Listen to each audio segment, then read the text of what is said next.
Scotland and England have hundreds of public footpaths, such as the West Highland Way, Hadrian's Wall, and the Coast to Coast Walk.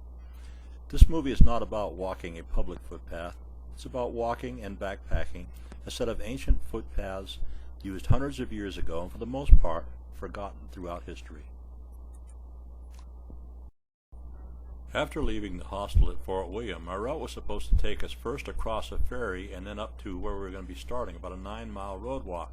However, the ferry wasn't running, so we jumped the train, proceeded to get off at the Glenfinnan train station, which you can see the viaduct here, and we started our walk into the mountains at that point. There is an organization in Scotland called the Mountain Bothy Association. It's a volunteer organization that maintains shelters throughout the mountains for hikers and hill walkers, as they call them. These shelters are old, usually stone buildings that were residences at one time and maybe just outbuildings of old estates. They're bare bones. All they have in them usually is a place to sleep and possibly a place for a fire. Quite interesting, very old, a little damp. They belong to the landowners that run the big estates in Scotland at this time, who voluntarily donate their property for this use. They're hard to locate because they're not advertised. We spent a comfortable and uneventful evening in the bothy owned by the Glenfinnan estate. The next morning we started out bright and early up the old road that heads through the valley and up to the notch we're heading for. Once we reach the pass or the notch, there is no trail for about 5 more miles, heading down into the area called Strathen.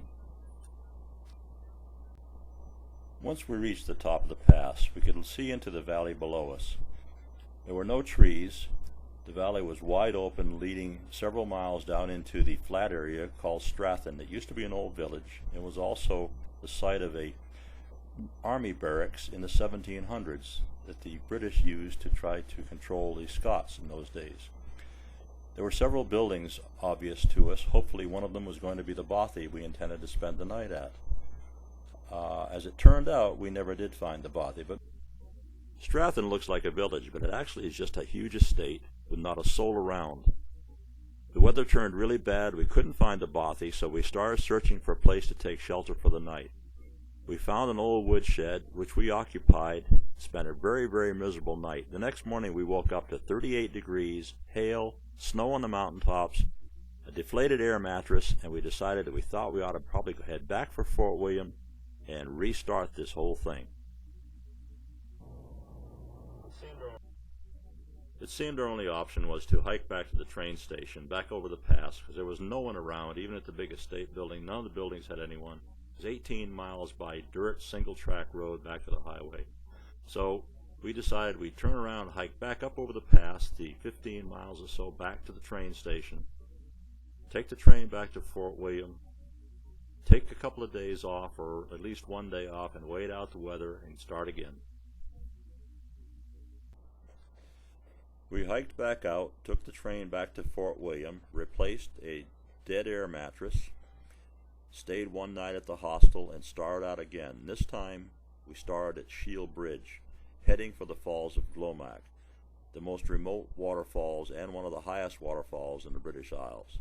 It was absolutely spectacular. We had really great weather. The bad rains and high winds that had closed all the ferries in Scotland were gone, and we were looking forward to this spectacular view of the waterfall.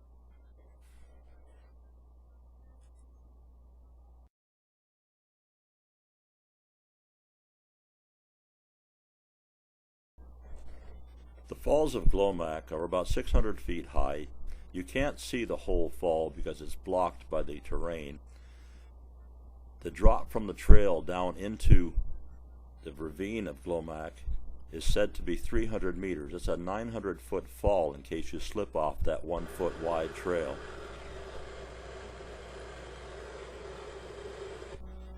The tiny little footpath leading from the Falls of Glomac down into the valley below was incredible.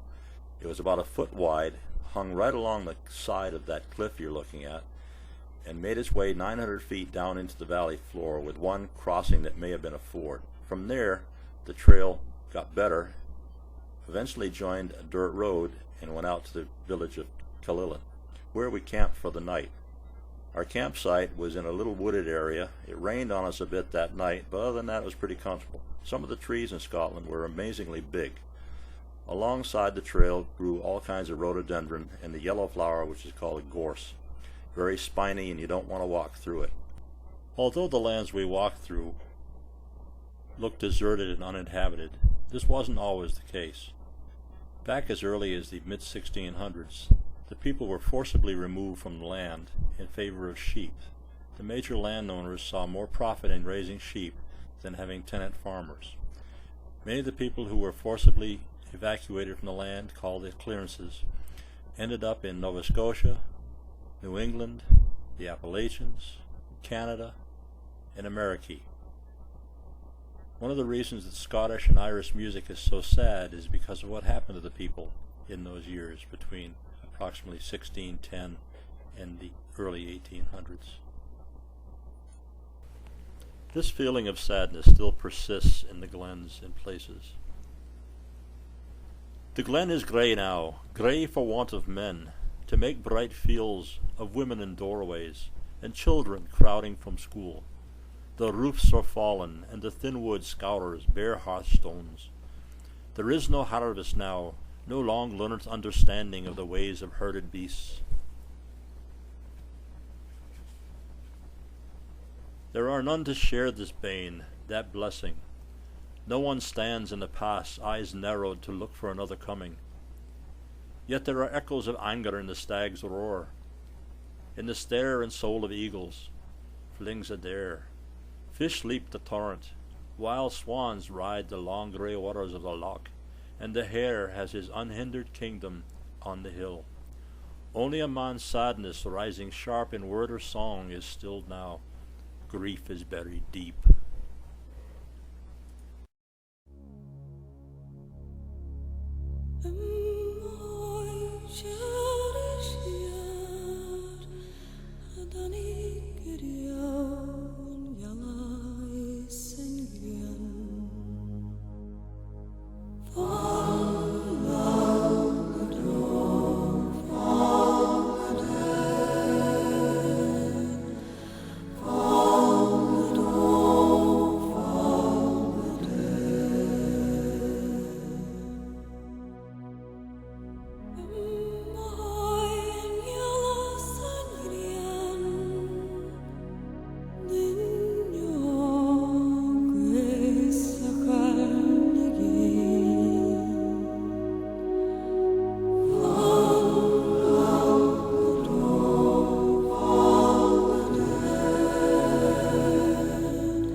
We hiked past ruins several times a day, ruins of farms, ruins of small crofts they call them, places where people were born and they died, fell in love, got married, had children, and then eventually were forced from the land.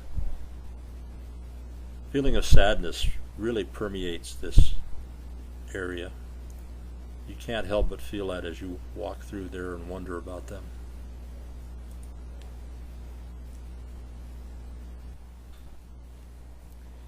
But then eventually, after miles and miles, you'd come to a town, and on the map you'd see a cluster of buildings, thinking, I can buy food there.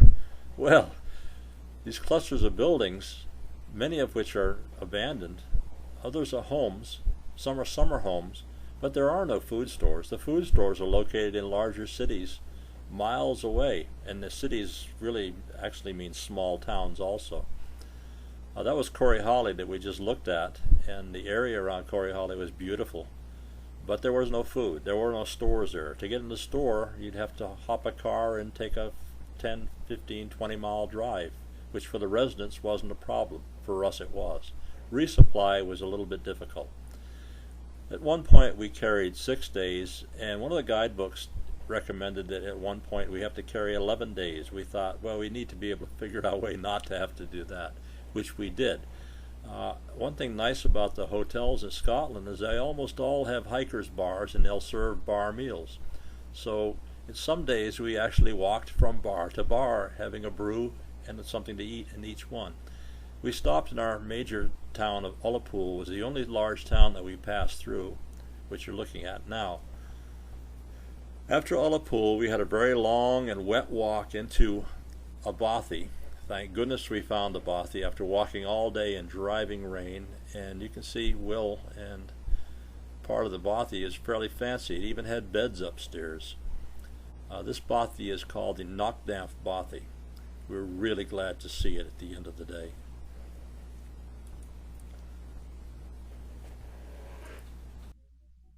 We were soaking wet after walking in that driving rain and wind all day, and luckily there was a supply of coal and peat that had been dried out in a back room.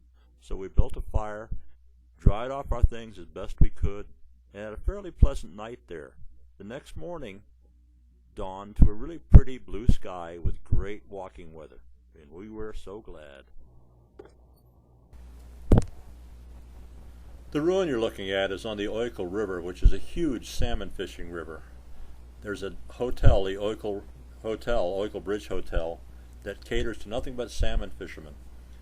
It costs quite a bit of money to get your license to fish for salmon over there, because all the water is actually held privately. You just can't drop a line in anywhere you like. Most of our campsites were pretty nice. At times we camped in places where we really weren't sure we wanted to yet, but we thought that if we continued on we might not find anything. So we took opportunity as opportunity presented itself. Here are some pictures out of my tent window. I used a Henry Shire's tarp tent, Squall 2, and Will used a, gee, I don't remember what it was called now, but I know I had more room in mine than he had in his. That was one of the issues that he was having, is that it's kind of tiny inside that thing. For the most part, we stayed dry.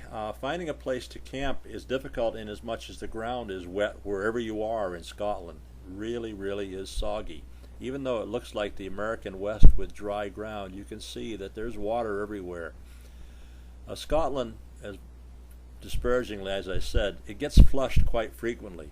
So the water is pure. We didn't treat anything. For the most part, people don't treat water in Scotland. There is no giardia. You're so far from civilization. The only thing out there are deer, goats, and sheep. Many, many deer. At one point, we saw a herd. We stopped counting at 30. There must have been at least 50 deer moving down the valley just before a storm came in. Walking across the moors and across that area is very slow. If you're used to a long day in Scotland can be a 10-mile day, because you are stepping around and over and through all kinds of boggy areas. Some places where this black peat morass looks like it's going to be 20 feet deep. In some places it probably is. We didn't find out, although we measured some of it at 4 and 5 feet with our hiking sticks. We did take a GPS. We took a Garmin GPS Map 60 CSX with a Scotland chip in it. And at the same time I got that, I went ahead and got the CD with the Scottish maps on it for home before I left. And we plotted the whole trip out because there were no trails in many parts at home, and then dumped it to the GPS. So we did have a reference wherever we were. Some points when the mist came down, you really couldn't see the valley you were headed for, so you were heading using your GPS and just heading for a spot that you had already pre-programmed in. We used it pretty extensively. We really used it as a reassurance device that we were okay. Here's some of the deer that we saw above us on the trail. The deer over there look a lot like mule deer. They have a really loud whistle like the American elk does, and they tend to be pretty big with really great racks. Of course, this was in May, so they're still in velvet and just now starting to put their antlers out. We've now moved into northern Scotland, where the terrain has changed. Most of the mountains up there are quartzite. It looks like there's snow on them, although there was snow at the first part of our hike, and there's still patches of snow, but lots and lots of rock ribbed land.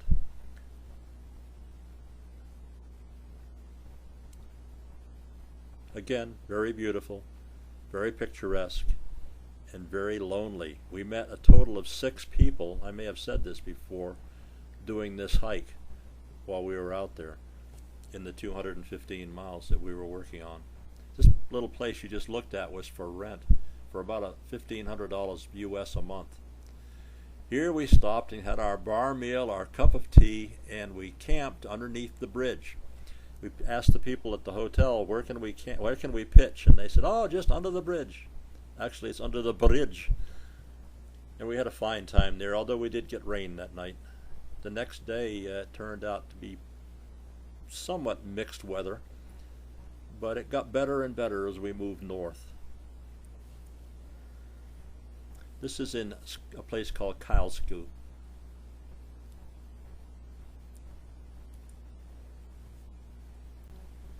Leaving our campsite under the bridge at Kylesku, we had about a 1-mile road walk to Kylstrom, where we headed back into the mountains.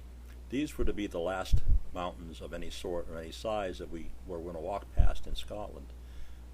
Once we reached Loch Stack, the ground starts leveling out, and the northern part of Scotland, the northwestern part of Scotland, is fairly flat with only small hummocks and little mountains. When we stopped at Loch Stack, we boiled up a cup of tea, ate a wee lunch, and lay in the sun for a while, enjoying the wind and the breeze and the lack of bugs. The trail on the way to Loch Stack drops about 1,000 feet down to the shores of Loch Moor, and right there on the shores is the beautiful Benmore Lodge, a huge establishment, gorgeous gardens. We didn't walk through it, but we walked around it and were totally impressed by it. Some of the acreage in the estates of Scotland is just amazing. 10, 20, 30,000 acres for one estate, belonging to one family. Who they are, we have no idea. We just know that they must have a lot of money. While there, we stopped on the side of the loch and relaxed for a while, getting ready for our walk back up another valley, gaining height of land again to get down to Loch Stack.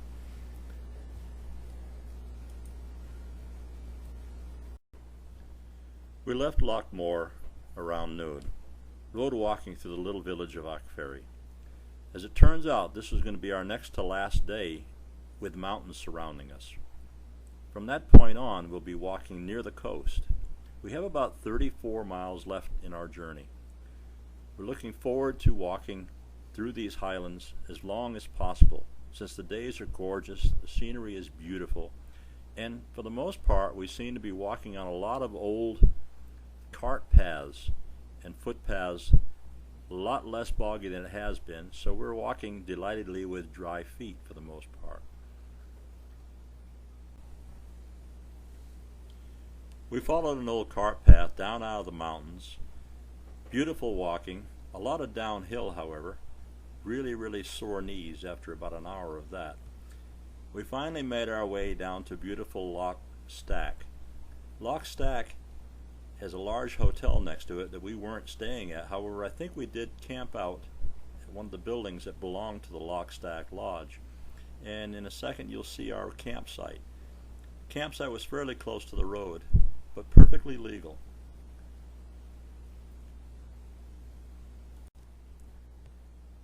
We left our comfortable campsite on the lawn of the abandoned building belonging to the Lockstack Lodge. It was a gorgeous day. It was cool, just a few high clouds, and we were anticipating a wonderful walk through the last of the mountains that we'd be encountering on our way to Cape Wrath. The route today was going to be a little bit tough. We were going to take 5 miles of off-trail walk, coupled with 5 more miles of road walk, to try to reach the village of Roconic.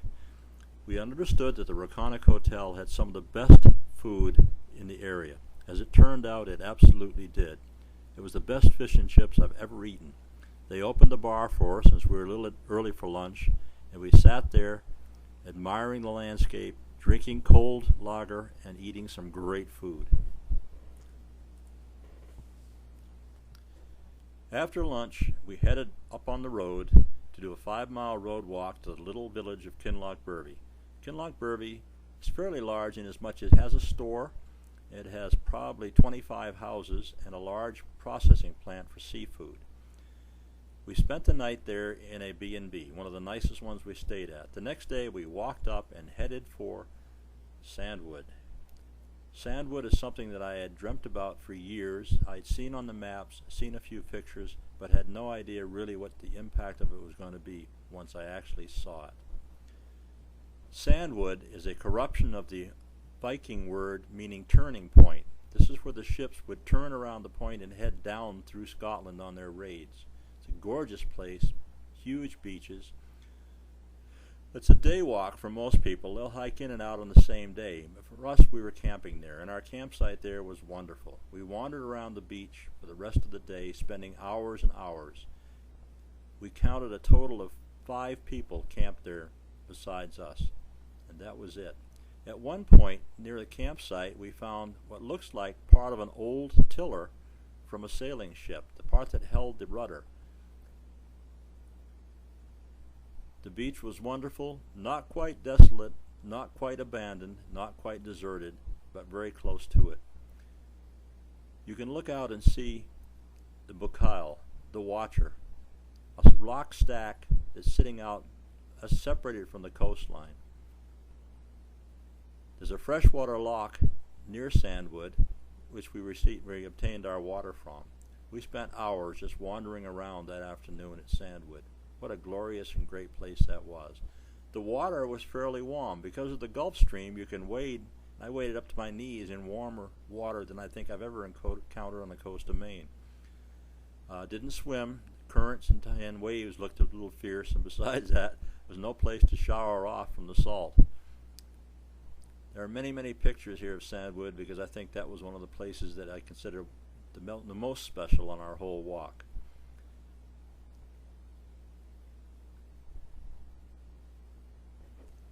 Sandwood is allegedly the departing point for many people in the clearances where they got on the ships to be taken from Scotland to different parts of the world.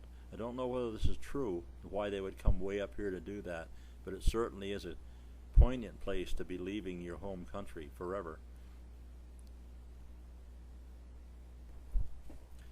It's 9 trackless, rough, wandering miles from Sandwood to Cape Wrath, where the lighthouse is. The lighthouse is not manned. It is an automatic lighthouse.